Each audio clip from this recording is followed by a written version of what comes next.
Number 10, Chaos Witch Quelaag. Dark Souls 1's combat is a little dated. I would say the overall experience of playing it through really hasn't shown its age just yet, but in terms of specifically combat and bosses, I think it has. Now, Quelaag is one that is remembered for her sweet, beautiful fire sword, but the reason I find her really underrated is because she's honestly my favorite one outside of the DLC, outside of Gwyn, and Gwyn really is remembered as a top boss in the game. Now, before you go in here, you're gonna see some messages. There's a lot of hints on the ground people drop. One you'll regularly see is to hold with both hands. You'll also see this right before you encounter Guinevere. What they're trying to teach you is that this boss is best fought with two-handing your weapon. You don't really want to use the shield. And for Guinevere, it's there because of her absolutely massive and enormous Lord's Vessel. Pretty heavy, you have to hold it with both hands to place it. As I said, the original Dark Souls is a little dated at this point, so I don't really have much to say mechanically about Quelaag, but I do enjoy it more than almost every base game fight.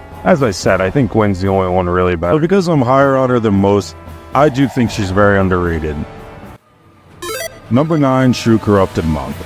Sekiro Shadows Die Twice has the most loaded boss roster of all time. To decide what I considered underrated, I did look at other people's lists of their favorite bosses and asked people I know, and True Corrupted Monk was always near the bottom. Don't really understand why. Really liked it a lot more than certain high-rated bosses such as the Guardian Ape. The best boss encounters definitely can be sometimes the most simple, and I think that's most true in Sekiro. Phase 1 of the Corrupted Monk fits that formula perfectly. As just a dance-like battle between two warriors. There really wasn't much to it besides some Mithril counters, jumping over his sweep. Because perilous strike attacks can't be countered and do a lot of damage, I always appreciate when they're more easy to see coming. I do think when an attack can be so punishing, it does make it more fair when it's something you could really anticipate. And pretty much every single Corrupted Monk attack really did have that going for it. All in all, Phase 1 is really balanced. Phase 3's difficulty is ramped up when he adds the terror effect. It's at its most dangerous when he's screaming in your face. But once again, I thought this was a perilous attack that was easy to avoid as long as you're not mashing R1. All in all, the different attacks and terror added a fun variation in difficulty, but I do dock some points for the Corrupted Monk because he is a little reused from an earlier and worse fight. But all in all, I really enjoyed it. Number 9 feels like a good spot. Number 8, we decided to cheat a little bit with my favorite NPC type boss, the Bloody Crow of Cainhurst, and I think most people really don't like him. I think Bloodborne bosses are mostly properly rated, so I am cheating a little bit.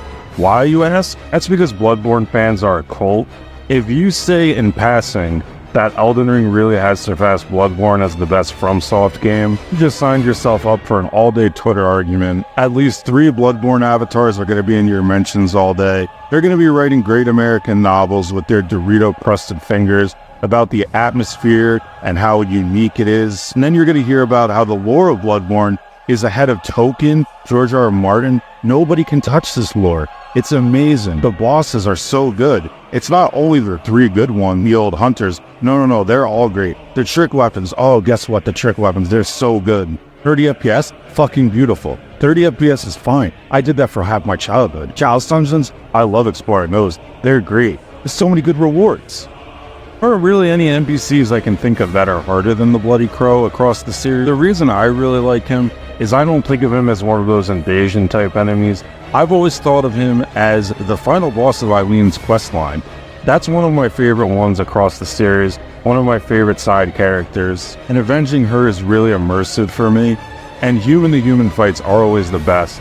At times it can be a little frustrating when his gun hits so hard. Overall though, I think he's a great representation of Bloodborne. As I said though, I think most of Bloodborne's bosses, I don't really disagree with the general consensus around them. The old hunters really have the best ones. Gehrman is great, incredible, but all in all the rest are just average to above average. I find the Bloody Crow undeserving of the hate.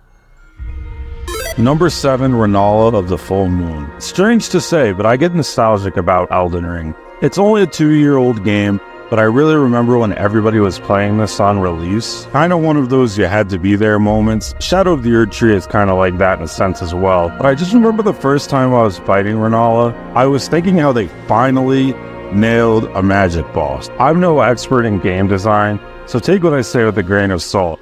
I imagine games, especially before Elden Ring, were really hard to make bosses like this, just because something attacking you from range really doesn't suit the melee combat. But with the added build variety of Elden Ring, they were able to work around this a little bit, and that she is difficult to fight if you're a mage. She can be resistant to that in Faith, and the summons can be seen as a bit of a gimmick, but I think it's how they made it not too easy in the early game to fight her as melee, without the need for something like the Crystal Sage, for example, constantly teleporting away. As I've mentioned before, I'm very into the lore. It's something that I think adds to every boss, makes everything seem more meaningful. So all we heard about was Godric being bitch-made, so this was the first time it really felt like we were going up against a real demigod. Really isn't the most difficult engagement by any means. Not really the best, quite honestly, either. But I feel like this one does get slept on. I would say it's more like high B tier, low A tier, where really it's almost forgotten about or just flat out disliked from the bosses as a whole in this series. Number 7 is where I'd place her. Number 6 is Yorm the Giant. I love this one. Now, Yorm has really great lore. Giants are often hated in the Souls universe, and Yorm was no different. He ruled the profane capital, and really, despite being ruler, was shunned by his people. Really wasn't appreciated and mocked behind his back, so to make something of himself, he decided to link the First Flame, and even then he was mostly forgotten about. Before leaving, he leaves behind 2 storm rulers, one in his throne room, and a second to Sigurd. He knew how powerful he was, and wouldn't really be able to be killed without this. If you're not into the lore at all, long story short, these boys are Sigurd. Anyone that's a bro to Sigurd, we know is a true Chad. And that brings me to the 2 ways you do this encounter that I think make it way more fun. One way is you play with Sigurd, whether he's attacking with Storm Ruler or both of you are. The other is to challenge yourself and do it without Storm Ruler. I really suggest trying to do it this way. It feels like you're fighting the Lord of Cinder in all his glory, but it's a lot of fun as a little challenge for yourself. There really is nothing more boring than just doing him by yourself with Storm Ruler and just getting rid of him in like 2 seconds.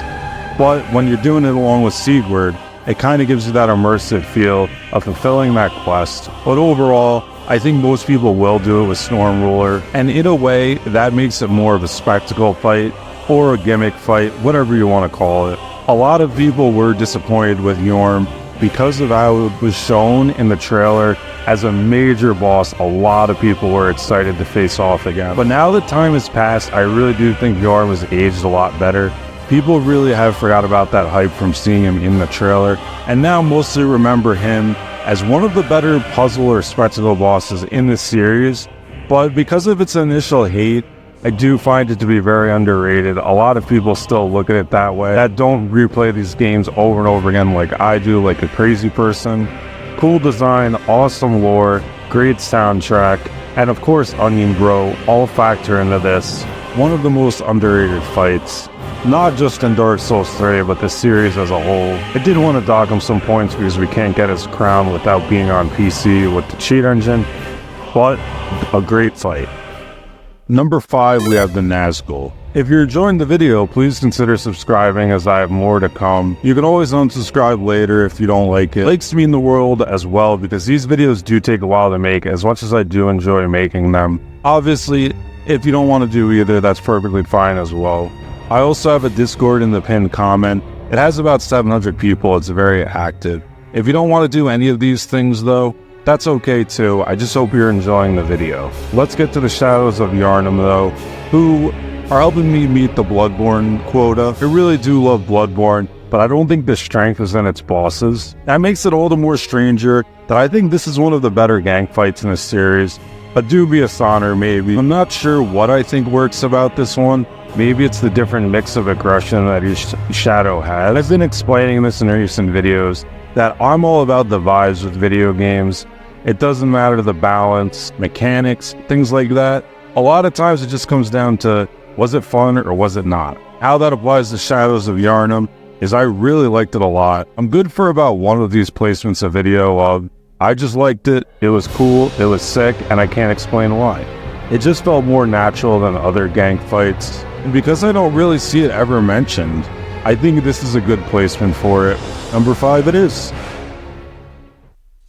This list has been fun to make because it's full of bosses that we either forget about, are strongly disliked and I do enjoy, or that are just overshadowed by other better ones. Lady Butterfly falls into all three of those. Now keep in mind, taste is subjective, but maybe underrated to me isn't underrated to you. And when looking into where people place Lady Butterfly among their own favorites, I was shocked. I was completely bewildered to see she is near the bottom for most people. But even a bad Sekiro boss is better than almost any other game's boss because of how great the combat is, and just the loaded boss roster in general. But I feel like I'm taking crazy pills because Lady Butterfly was top 5 for me. Gyobo the Demon, he's pretty easy. He doesn't feel like your standard boss. Most of us probably killed him pretty quickly and easily. I even thought he was a mini boss the first time I fought him, but Lady Butterfly was what felt like the first true boss. Getting to Lady Butterfly was an adventure in itself, and being given the Snap Seed was really scary because I was like, oh my god, what is going to be down this trapdoor? Only to be greeted by this frail old lady. But then she proceeded to beat my ass for a few hours. There's a lot to like about this battle, one of which is that it's anime as fuck. My inner weeb loves that stuff. Her flying through the air, throwing knives at you. The whole thing was everything I wanted Sekiro to be, and really set the tone for the rest of the game.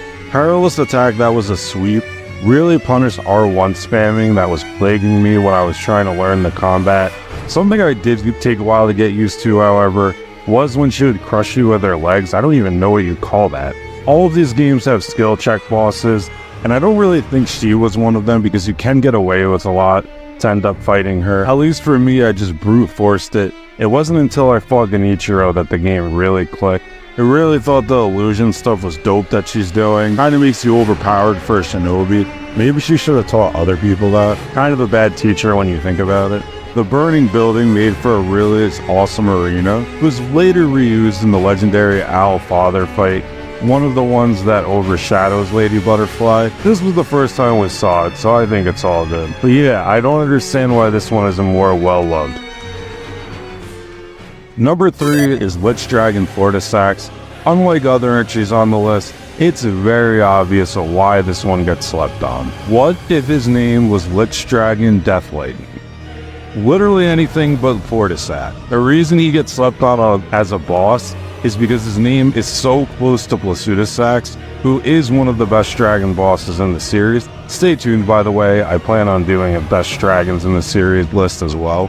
And if you thought about him completely separate from that, he would be a very well-remembered fight that is one of the best ones in the game. I really don't think I have to sell it to you much more than that, because if you think about it, it's probably one of the best ones.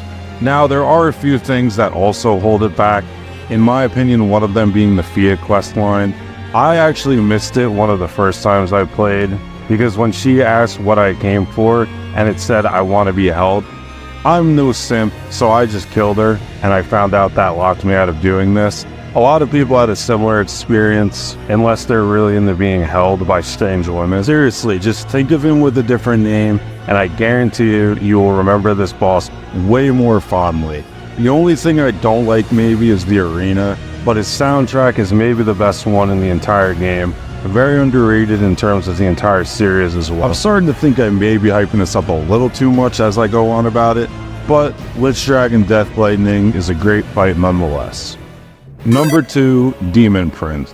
Now, this fight is pretty universally loved, I'd say. The reason it finds itself on the list, though, is I think it's an S tier, one of the best bosses in the entire series, and I think it really doesn't get that kind of credit. A lot of people argue that Ornstein and Smough is the best gank fight in Soulsborne. However, it's not 2011 anymore. It's time to start thinking about growing up, getting a career, settling down with a wife, and having a family. Each of these two encounters I'm comparing have a phase 1 that's a gank, and phase 2 that's against one stronger enemy. For Ornstein and Smough, they just get big. You want a cookie? That's really cool, I guess. But the Chad Demon Princes, they combine into one demon that has an insane moveset, and it's really the hardest part of the battle. The gank is more so just an appetizer, and it doesn't overstay its welcome. That being said, I did find it a really fun aspect of the fight. Phase 2 is where we start to reach legendary status among the really top bosses of Soulsborne. He just has such a wide variety of attacks. He throws fire at you from his claws, his Midir-like laser attack, and one of my favorites is his fly into the air to quickly slam down. That second phase really is something you just have to hang on for dear life, and it feels more like you survived than you won. And that may not be a feeling that everyone agrees with, but I find those almost more rewarding. I really think if even just one of Midir or Gale weren't in the Ring City, this would be remembered as one of the top Soulsborne bosses ever. It goes to show how great Ring City was as a DLC. One of the best ones that's ever been made. The fact this is your third best fight in an expansion is crazy. It still put Midir and Gale, of course, ahead of it, but a legendary fight nonetheless. And number 1, Genichiro Ashina. Similar to our last entry, it is a boss that is very well loved, but in my opinion, it's top 5 in the series for me. Love to hear what you guys think, specifically about this one, but any that you think are most underrated.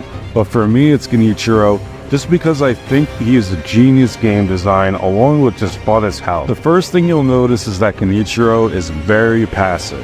He's teaching you that you're supposed to be aggressive in his face and be attacking. Hesitation is defeat after all. But that's the essence of Sekiro's combat, where you want to be attacking at all times. It's not the dodge and rolling that you see in Dark Souls, and that was a rude awakening for a lot of us that were first getting into this. It's not just a skill check, he's deciding if you're going to like this game or not, because after you beat him, it's very likely that it clicked for you. And I just love the whole aspect and cliche of having a rival. The first time you go against him, he beats your ass, it's not a con. And yeah, second encounter, it's evenly matched legendary warriors. You're trying to save Kira, and he's trying to live up to his grandfather's reputation. He's not a sword saint, but he's a great warrior in his own right. Two of top Ashina's warriors head to head, and then in the third fight, you beat his ass. It's really interesting that the game made it a reflection of you as a player. Over your adventure, you went from not being able to play this game because of its new combat system, and in your rematch against Genichiro, he really is just a cakewalk warm-up on your way to Ishin Ashina. The sword really comes full circle that you have now mastered the combat. If you guys want to see some other rankings, look up above in the top left and right, but we'll see you in the next one.